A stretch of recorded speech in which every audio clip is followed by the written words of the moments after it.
vos propos liminaires lors des vœux à la presse, vous avez insisté sur un certain nombre de choses, bien entendu. Au-delà des missions régaliennes de l'État que vous représentez ici en région, vous avez largement parlé de l'emploi, de l'économie, des investissements d'avenir, le PIA, des infrastructures, de la sécurité et de l'état d'urgence. Comment se présente cette année 2017, Monsieur le Préfet? C'est une année qui va être une année avec beaucoup de chantiers devant nous. Certes, au plan national, une grande échéance démocratique, et les services de l'État sont là pour faire en sorte que tout se passe dans des conditions parfaites. Mais la vie continue d'une manière ou d'une autre, et les grands projets d'investissement dont j'ai parlé, les grands projets autoroutiers, les grands projets ferroviaires, le programme d'investissement d'avenir, eh bien, ils traversent ces échéances, et c'est plutôt une bonne chose pour notre pays. Et nous, on est à la manœuvre sur ces sujets. Et puis sur les questions régaliennes, de sécurité, du contexte de la menace terroriste, nous sommes évidemment très mobilisés, services de police, services de gendarmerie, auxquels je rends hommage, les militaires de Sentinelle également à nos côtés. Toujours présent. La menace est toujours présente. Elle est à un niveau élevé, elle est surtout endogène, donc difficile à détecter, mais le maximum est fait pour éviter tout type d'événement. En matière d'économie, vous avez également parlé du CICE avec une large dotation. Vous avez parlé également des projets d'avenir.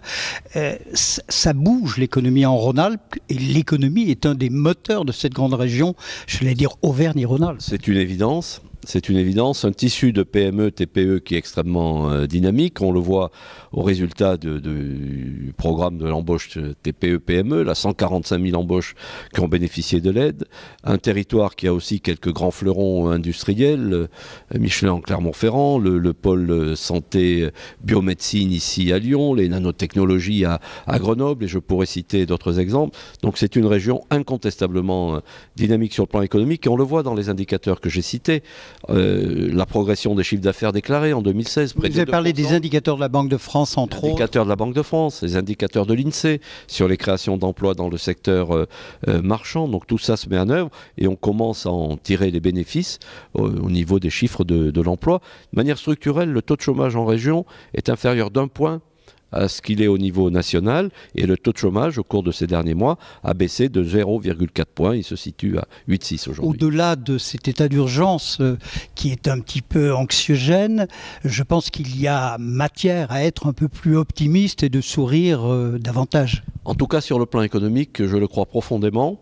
J'ai assisté hier et avant-hier aux vœux du MEDEF, aux vœux de la Chambre de commerce, et quand on échange avec les chefs d'entreprise, leur vision est positive, et chacun voit bien qu'on est dans une période où les choses vont mieux, où les clignotants sont nettement mieux orientés. On ne va pas dire que c'est brillant, mais en tout cas on est à l'évidence sorti d'une logique qui parfois était négative. J'aurais pu citer aussi les chiffres du logement. En 2016, le nombre de logements autorisés est reparti à la hausse. C'est vrai qu'on était tombé bas, mais il est reparti à la hausse. Et au niveau national, les chiffres sont très bons également. Donc au plan économique, les indicateurs et les orientations sont bonnes, oui, en effet. C'est effectivement l'économie, le moteur de cette grande région. Le moteur de la grande région, et puis c'est ce que tout le monde attend. C'est l'emploi qui est le sujet numéro 1, l'activité. Les gens ne demandent pas mieux que travailler, pouvoir développer leurs affaires et les voir prospérer. Merci, Monsieur le Préfet. Le mot de la fin pour 2017? Écoutez, sur le plan économique, prospérité, développement, et puis de manière plus générale, je forme des vœux de paix et de fraternité. Merci, Monsieur le Préfet.